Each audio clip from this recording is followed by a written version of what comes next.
శ్రీ గురుభ్యో నమః. శ్రీమాత్రే నమః. మా భక్తి టీవీని ప్రోత్సహిస్తున్నటువంటి మా ప్రేక్షకులందరికీ ధన్యవాదాలు తెలియజేస్తూ 1 ఫిబ్రవరి 2026 నుంచి 7 ఫిబ్రవరి 2026 వరకు గల కాలానికి రాశి ఫలితాలు తెలియచెప్పుకుందాము. ముందుగా గ్రహస్థితులు. మిథునంలో వక్రించిన గురువుగారు, అలాగే కర్కాటకంలో చంద్రుడు, సింహంలో కేతువు, మకర రాశిలో శుక్ర కుజ బుధ రవి, కుంభంలో రాహువు, మీనంలో శనిగారు ఉన్నారు. ఇక వారాంతంలోకి వెళ్ళేటప్పటికి బుధ శుక్రులు ఇద్దరు కూడా కుంభరాశిలోకి వెళ్ళి ఉన్నారు. చంద్రుని యొక్క గమనము తులారాశిలోకి వచ్చి ఉన్నది. ఈ వారం గ్రహ సమ్మేళనాల విశేషాంశాలు ఏమిటి అంటే, చతుర్గ్రహ కూటమి మకర రాశిలో ఏర్పడింది. గత 3 వారాలుగా మనం చెప్పుకుంటూ ఉన్నాము. అయితే దీనివల్ల చాలా ఇబ్బందులు ఉంటాయా అంటే, ప్రమాదాలు తక్కువ గాని, ఇల్లీగల్ కాంటాక్ట్స్ గాని, లేదా వివాహేతర సంబంధాలు గాని, అనారోగ్యాలు గాని, అవిధేయత, పెద్దలంటే విధేయత లేకపోవడం గాని, ఇలాంటివన్నీ ఉండడానికి చాలా వరకు అవకాశాలు ఉన్నాయి. అయితే ఈ వారంలోనే మధ్యలో ఇంచుమించుగా 4వ తేదీ నుంచే 2 గ్రహాల యొక్క స్థితులు మారిపోయి రాహు గారితో కలుస్తున్నాయి. బుధ శుక్రులు ఇద్దరు. మరి ఈ బుధ శుక్రులు ఇద్దరు రాహు గారితో కలవడం వల్ల ఎటువంటి ఇబ్బందులు ఏమన్నా చెప్పుకోవచ్చా మనం అనంటే, ఇక్కడ కూడా కొన్ని రకాల అనారోగ్యాలు, కొన్ని రకాల ఇబ్బందులు కనబడుతున్నాయి. అవి ఏమిటి అంటే, వివాహేతర సంబంధాలు ఉండడము, వివాహ జీవితంలో అసంతృప్తి, భార్యాభర్తల మధ్య అన్యోన్యత లేకపోవడము, చిలిపి తగాదాలే చిలికి గాలివానవ్వడం, చర్మ వ్యాధులకి అవకాశం ఉండడం, వినికిడి శక్తి తగ్గడము, వ్యాపార వర్గాలలో అనుకూలత లేకపోవడము, కళాకారులకి చాలా వరకు ఇబ్బందులు ఉండడము, కళాత్మకమైన విషయాలలో కళాత్మకమైనటువంటి వస్తువులు తయారు చేయడం గాని, అవి అమ్మడం గాని, కళలకి సంబంధించి కానీ కొంత ఆదరణ తగ్గడం ప్రజలలో, ఇలాంటివి కొంచెం బాధించినట్టుగా ఉంటాయి. అయితే ఈ బుధ శుక్ర రాహు గ్రహాలకి ప్రతి వ్యక్తి కూడా రాశితో సంబంధం లేకుండా స్తోత్రపారాయణాలు చేసుకోండి. ఇది చెప్పదగినటువంటి సూచన. అలాగే గురువు గారి యొక్క 9వ దృష్టి ఇక్కడ బుధ శుక్ర రాహుల మీద ప్రసరిస్తూ ఉన్న కారణం చేత ధన ఆదాయం పెరుగుతుంది, విజ్ఞానం పెరుగుతుంది, దైవభక్తి పెరుగుతుంది. ఈ విధమైనటువంటి ఫలితాలు ఉండడానికి అవకాశం ఉంది. ఇక మిగతా గ్రహాల యొక్క దృష్టులు కేవలం రాశుల మీదే ఉంటున్నాయి కాబట్టి, రాశి మీద ప్రభావం కన్నా రాశిలో గ్రహం ఉండడం వల్ల ప్రభావం ఎక్కువగా చూపిస్తుంది. అయితే ఆ రాశి మీద ప్రభావాన్ని కూడా మనం చెప్పుకుంటాము.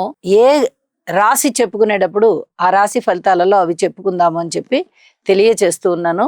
ఇక రాశుల్లోకి వెళ్దాం. ధనుసు రాశి వారికి ఈ వారం రోజుల కాలాన్ని పరిశీలన చేసినట్లయితే, ద్వితీయ స్థానంలో బుధ శుక్రులు బాగున్నారు, తృతీయ స్థానంలో రాహు గారు బాగున్నారు, ఇక 7వ స్థానంలో గురుగారు బాగున్నారు. వెరసి 4 గ్రహాల యొక్క ఉనికి కూడా చాలా బాగుంది అని చెప్పచ్చు. గురుబలం వీరికి పూర్తిగా ఆశీస్సుల్ని ఇస్తుంది, దైవ ఆశీస్సుల్ని. అన్ని పనులు అయిపోతాయి. ఇల్లు కొనుక్కోవాలి అనుకుంటారా, ప్రయత్నాలు నెరవేరుతాయి. స్థలాలు కానీ ఏదైనా స్థిర చిరాస్తులు ఏవి కొనుగోలు చేయాలనుకున్నా చేస్తారు. దైవభక్తి పెరుగుతోంది.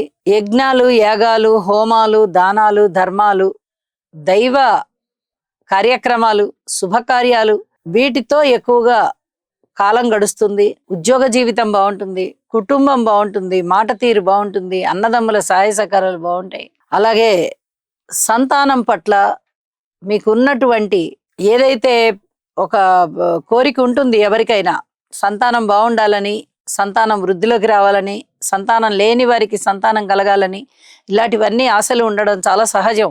ఇప్పుడు ఆశలు ఫలించేటటువంటి కాలం. తప్పనిసరిగా మీ కోరిక తీరుతుంది. అలాగే కార్మికులు, కర్షకులు, నేత పని వారు, చేతి వృత్తుల వారు ఇత్యాది వారందరూ కూడా ఇంకొంచెం కష్టపడవలసినటువంటి కాలం కనిపిస్తోంది. విద్యార్థులు బాగున్నారు, స్త్రీలు బాగున్నారు, వ్యవసాయదారులు బాగున్నారు, ఉద్యోగ జీవితం కూడా పర్వాలేదు, బానే ఉంది. ఇక వ్యాపార భాగస్వాములు బాగున్నారు, జీవిత భాగస్వాములు బాగున్నారు. ఉన్నత విద్య చదివేటటువంటి విద్యార్థులకి చాలా బాగుంది. విదేశీ గమనాలు ఉండడానికి అవకాశాలు ఉన్నాయి. వారాంతంలోకి వెళ్ళేటప్పటికి తృతీయ స్థానంలోకి బుధ శుక్రులు వచ్చారు. బుధుని యొక్క స్థితి సంచారము చాలా బాగుంటుంది. లాభస్థానంలోకి చంద్రుడు వచ్చారు. చంద్రుని యొక్క స్థితి సంచారము చాలా బాగుంటుంది. ఈ గ్రహస్థితులు మారిన ఫలితాలు కూడా ధనుసు రాశికి చాలా అద్భుతమైనటువంటి మనోబలాన్ని ఇస్తున్నాయి, ధనాన్ని ఇస్తున్నాయి, కీర్తి ప్రతిష్టల్ని ఇస్తున్నాయి. మంచి సహాయ సహకారాలను ఇస్తున్నాయి. కుటుంబ జీవితంలో కానీ, అన్నదమ్ముల విషయంలో కానీ అన్ని విధాలుగా ఆనందమయ జీవితాన్ని గడుపుతున్నారు.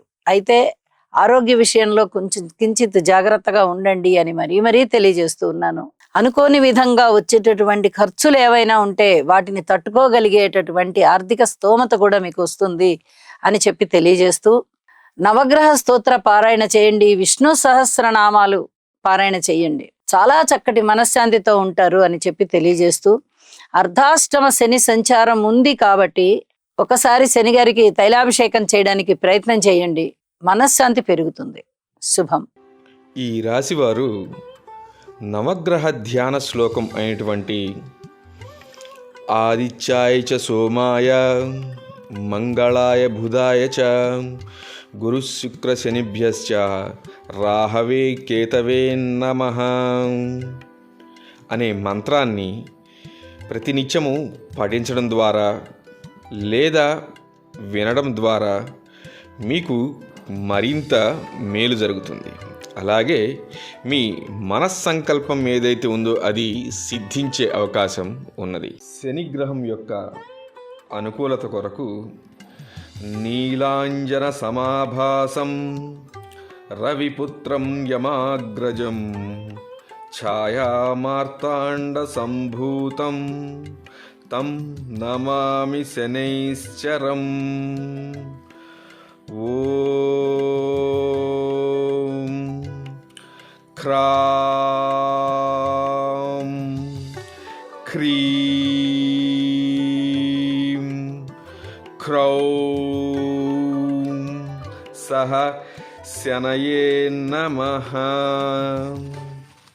కేతుగ్రహం యొక్క అనుకూలత కొరకు ఫలాశ పుష్ప సంకాశం తారకాగ్రహమస్తకం రౌద్రం రౌద్రాత్మకం ఘోరం తం కేతుం ప్రణమామ్యహం.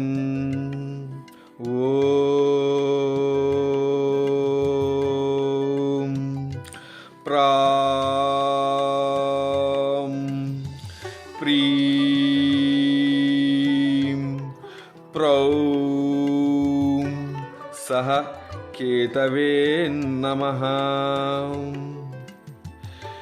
ఈ శ్లోకాన్ని పఠించటం వలన గ్రహదోషములు ఏవైతే ఉన్నాయో అవన్నీ కూడా నివారించబడి మానసిక ప్రశాంతత చేకూరి దుఃఖ ఈతి బాధల నివారణ ఏదైతే ఉందో అదంతా కూడా మీకు తప్పగా కలిగే అవకాశం ఉన్నది.